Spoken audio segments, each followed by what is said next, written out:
Kompas Petang kami lanjutkan, saudara. Presiden Prabowo Subianto memberi tanda kehormatan kepada 141 tokoh yang dinilai berjasa bagi bangsa dan negara. Beberapa di antaranya adalah pejabat publik termasuk Menteri Kabinet Merah Putih. Menteri Sekretaris Negara Prasetyo Hadi angkat suara terkait belasan jajaran menteri dan wakil menteri Kabinet Merah Putih yang mendapat gelar tanda kehormatan dari Presiden Prabowo Subianto. Prasetyo memastikan pemberian gelar kehormatan itu bukan karena atribusi menteri dan wakil yang melekat, akan tetapi karena prestasi yang dicapai selama menjabat kurang lebih 10 bulan pertama pemerintahan Prabowo Gibran. Diberikan penghormatan oleh Bapak Presiden itu. Kalau bicaranya adalah jabatan di kabinet ya. Nah, yang kemudian itu diukur oleh Bapak Presiden untuk beberapa anggota kabinet yang meskipun baru 10 bulan tapi kemudian dianggap sudah mencapai prestasi yang luar biasa, misalnya dalam hal pangan. Makanya kalau tadi saudara-saudara perhatikan di situ kan ada Menko Pangan, kemudian ada Menteri Pertanian gitu. Jadi memang bukan karena ini mewakili kabinet Merah Putih, tidak begitu. Tapi memang karena prestasi yang sudah dihasilkan selama 10 bulan. Secara resmi, Prabowo menganugerahkan tanda kehormatan Republik Indonesia kepada 141 penerima. Tanda kehormatan Bintang Republik Indonesia Utama diberikan kepada 15 orang, 2 diantaranya adalah Puan Maharani, Ketua DPR RI, dan Sufmi Dasko Ahmad, Wakil Ketua DPR RI. Bintang Republik Indonesia Utama merupakan salah satu tanda kehormatan tertinggi di Indonesia. Kemudian ada tanda kehormatan Bintang Mahaputra Utama kepada 88 orang. 2 diantaranya adalah Letkol Teddy Indra Wijaya yang menjabat sebagai Sekretaris Kabinet karena dinilai memiliki kontribusi besar di bidang pemerintahan dan pelayanan publik. Dan juga ada Andi Syamsuddin Arsyad atau Haji Isam, pengusaha asal Kalimantan Selatan, karena dianggap berjasa dalam mendorong pertumbuhan ekonomi. Selanjutnya ada tanda kehormatan Bintang Jasa Utama untuk 8 orang. Salah satunya adalah Tengku Nyaksandang bin Lamudin. Tokoh asal Aceh itu memiliki jasa besar dalam pengadaan pesawat pertama Republik Indonesia, Selawah RI-001. Saudara, Presiden Prabowo Subianto menganugerahkan tanda kehormatan Republik Indonesia kepada 141 tokoh, tak sedikit diantaranya merupakan jajaran menteri dari Kabinet Merah Putih. Dari sederet nama itu ada nama Puan Maharani, Sufmi Dasko Ahmad, hingga Letkol Teddy Indra Wijaya, serta para menteri lainnya. Apa alasan pemberian tanda kehormatan ini? Kami akan membahasnya dengan Wakil Kepala Staf Kepresidenan, M. Kodari, dan juga ada pengamat politik Ikrar Nusa Bakti. Bapak-bapak, selamat petang semuanya. Selamat petang. Baik, saya ingin ke Bung Kodari terlebih dahulu, bahwa ada sejumlah nama menteri yang kemudian diberikan tanda kehormatan. Saya akan sebut, misalnya adalah Menteri SDM Bahlil Lahadalia, ada Seskap Teddy Indra Wijaya, bahkan ada Menko Infrastruktur Agus Harimurti Yudhoyono, dan juga ada nama Fadlizon, Menteri Kebudayaan. Apa sesungguhnya makna pemberian tanda kehormatan ini, Bung Kodari? Ya, kalau kita kembali kepada undang-undangnya ya, itu kan semua mengacu kepada 3 aspek. Pertama, berjasa pada suatu bidang atau peristiwa tertentu yang penting bagi bangsa dan negara. Yang kedua, pengabdian dalam bidang tertentu juga yang sudah berlangsung lama dan memberikan kontribusi yang nyata. Kemudian yang ketiga, Dharma Bakti yang diakui secara nasional ataupun secara internasional. Saya kira dari nama-nama yang tersebut tadi itu pada bagian masing-masing sudah memenuhi kriteria, setidaknya salah satu dari 3 yang sudah disampaikan. Yang jelas, kalau kita membicarakan mengenai gelar dan jasa ini, memang sudah ada suatu mekanisme yang berjalan dari waktu ke waktu, yang diberikan penilaiannya dan analisanya oleh suatu dewan gelar dan tanda jasa, serta memang merupakan wewenang dari Presiden sebagaimana diatur oleh konstitusi pada pasal 15. Demikian. Oke, baik. Saya ingin ke Pak Ikrar. Ketika sejumlah menteri mendapatkan tanda penghormatan dari Presiden, meskipun baru beberapa bulan menjabat, apakah memang sudah layak diberikan tanda penghormatan, Pak Ikrar? Kalau buat saya belum ya. Ya, saya beri contoh aja lah. Diri saya ini untuk menjadi pegawai negeri itu kan misalnya tanda tanda apa istilahnya tuh dedikasi kita kan 10 tahun, kemudian 20 tahun, 30 tahun dan sebagainya. Nah, ini kalau kemudian seorang menteri yang baru menjabat 10 bulan, bagaimana kemudian dia dikatakan sudah melakukan suatu tindakan-tindakan yang baik untuk rakyat? Apalagi kalau kita lihat ya, bagaimana kondisi ekonomi kita pada saat ini ya, atau kemudian kalau kita lihat yang paling kecil aja lah, bagaimana beras itu menghilang dari pasar, bagaimana kemudian dikatakan bahwa Menteri Pertanian ataupun mereka yang menangani masalah-masalah logistik itu benar-benar sudah bekerja sebaik-baiknya ya. Ini menjadi satu contoh ya. Saya beri contoh ya, ini hari ini bisa ada tulisan teman saya ya, ini apa namanya itu Yudi Latif ya, mengenai apakah misalnya bintang Mahaputra itu benar-benar layak untuk diberikan kepada yang tadi Anda sebutkan nama-namanya itu ya.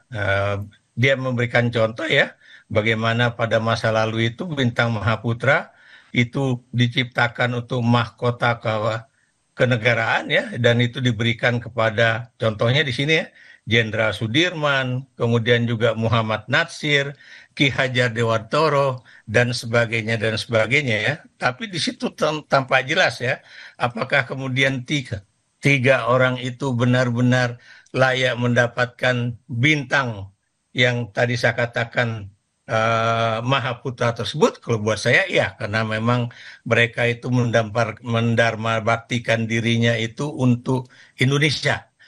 Oke. Kalau untuk diberikan kepada yang tadi yang berasal dari Aceh ya, itu juga saya setuju. Kenapa demikian? Karena biar bagaimanapun beliau itu memberikan suatu sumbangan yang tidak tidak ternilai harganya ya, yaitu pesawat Seulawah DC-3 ya, Ya. yang kemudian menjadi pesawat pertama yang dimiliki bukan saja oleh Indonesia tapi juga oleh Garuda Indonesian Airways ya. Oke. Dan itu adalah suatu pesawat yang benar-benar amat berharga bagi sebuah republik yang baru berdiri ya. Oke, baik. Atau kemudian kalau nanti pemerintah juga memberikan suatu penghormatan kepada orang Aceh juga yang sudah memberikan sumbangan untuk emas yang Ya. kemudian dipasang di Monumen Nasional atau Tugu Nasional dulunya ya, itu juga adalah orang-orang yang memang pantas untuk mendapatkan kehormatan tersebut ya. Tapi kalau kemudian Baik.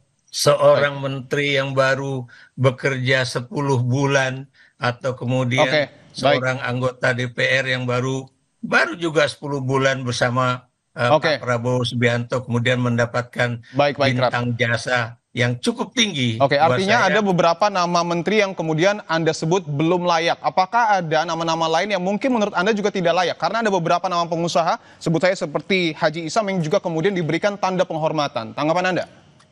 Nah, jadi kalau Haji Isam ya, ini kan apakah karena beliau ini membantu Pak Prabowo dan juga dulu Presiden Jokowi untuk misalnya food estate ya. Pertanyaan saya, food estate yang kemudian juga dulu dikerjakan oleh Haji Isam, itu benar-benar sudah berhasil atau belum ya? Termasuk juga yang ada di Merauke sana, yang ada di Kalimantan, dan juga di tempat-tempat lain ya. Kalau kemudian itu benar sudah berhasil, barulah kemudian kita mengatakan pantas Haji Isam itu mendapatkan suatu bintang Mahaputra utama ya. Tapi Oke. kalau kemudian ini cuma gara-gara dia itu melakukan suatu pekerjaan yang sangat dekat dengan kepentingan Presiden Prabowo Subianto atau kemudian juga terkait dengan apa namanya itu upaya food estate yang ada di wilayah timur Indonesia sana, buat saya ini juga Baik. belum pantas untuk diberikan Baik, bintang saya ingin jasa ke Bung Kodari Mahaputra bahwa utama. tadi disebut salah satunya adalah Haji Isam belum layak atau belum pantas mendapatkan tanda penghormatan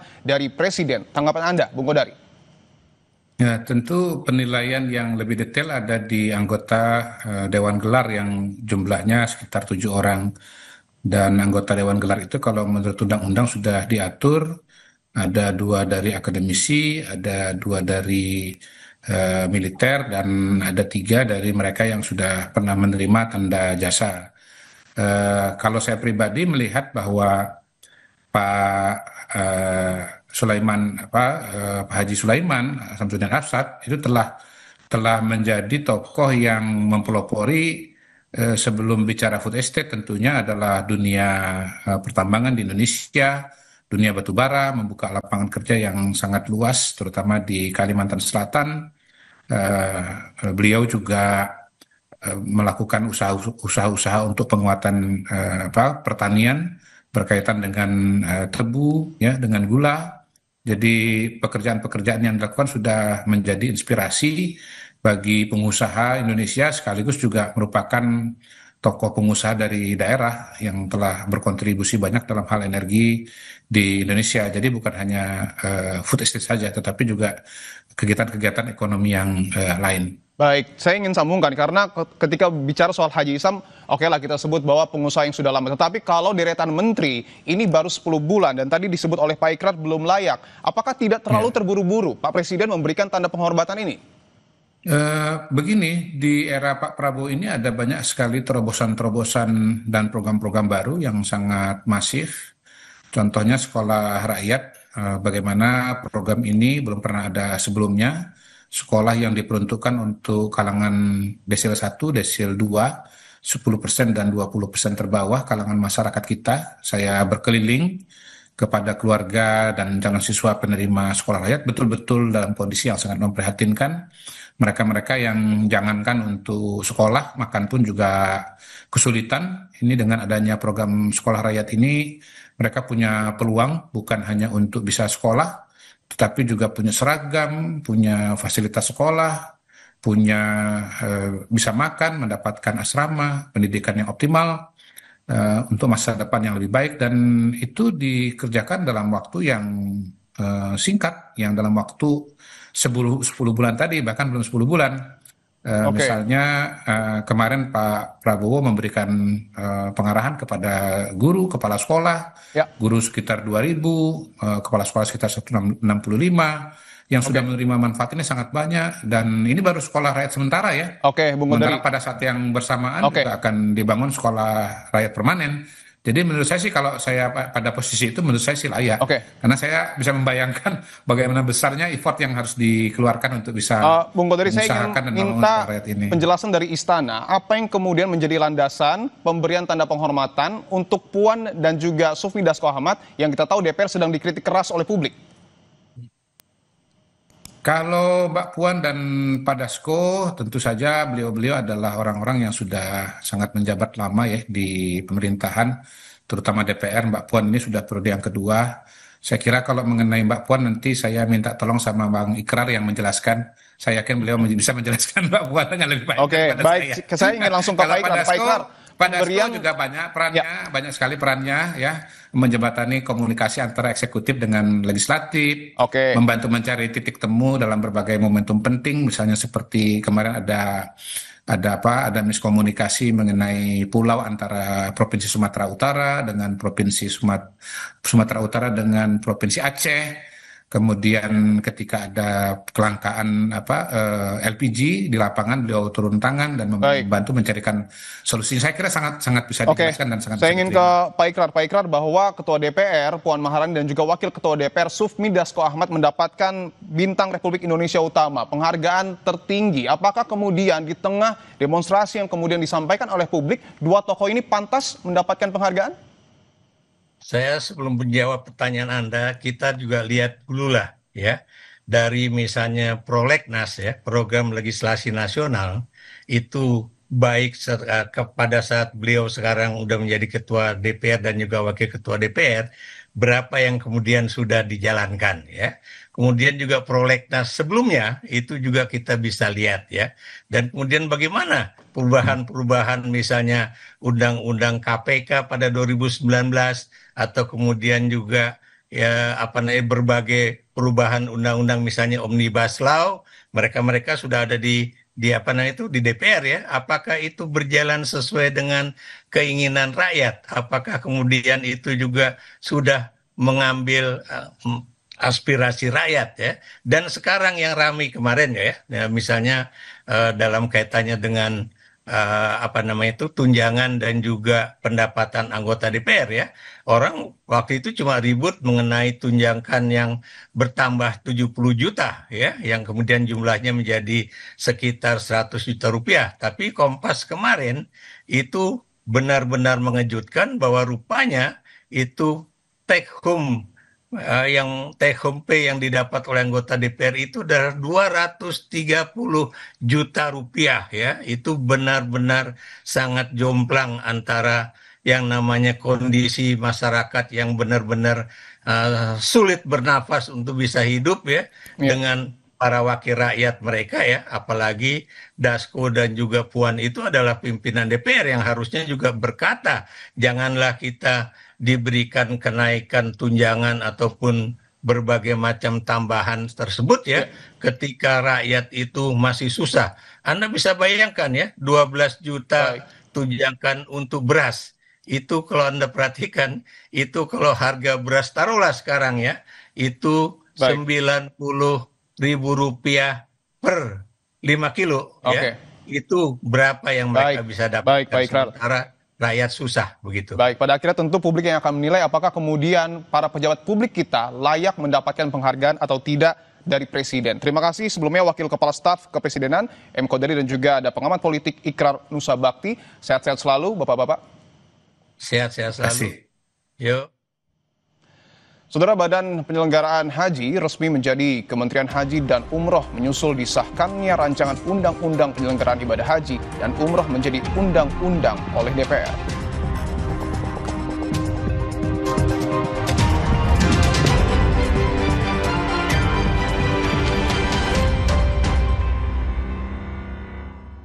Coca-Cola Sugar dulu.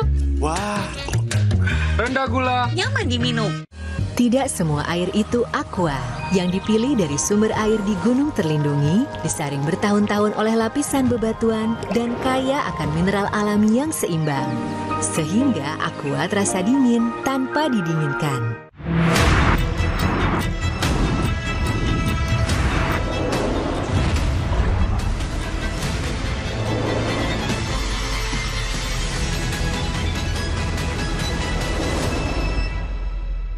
Tidak semua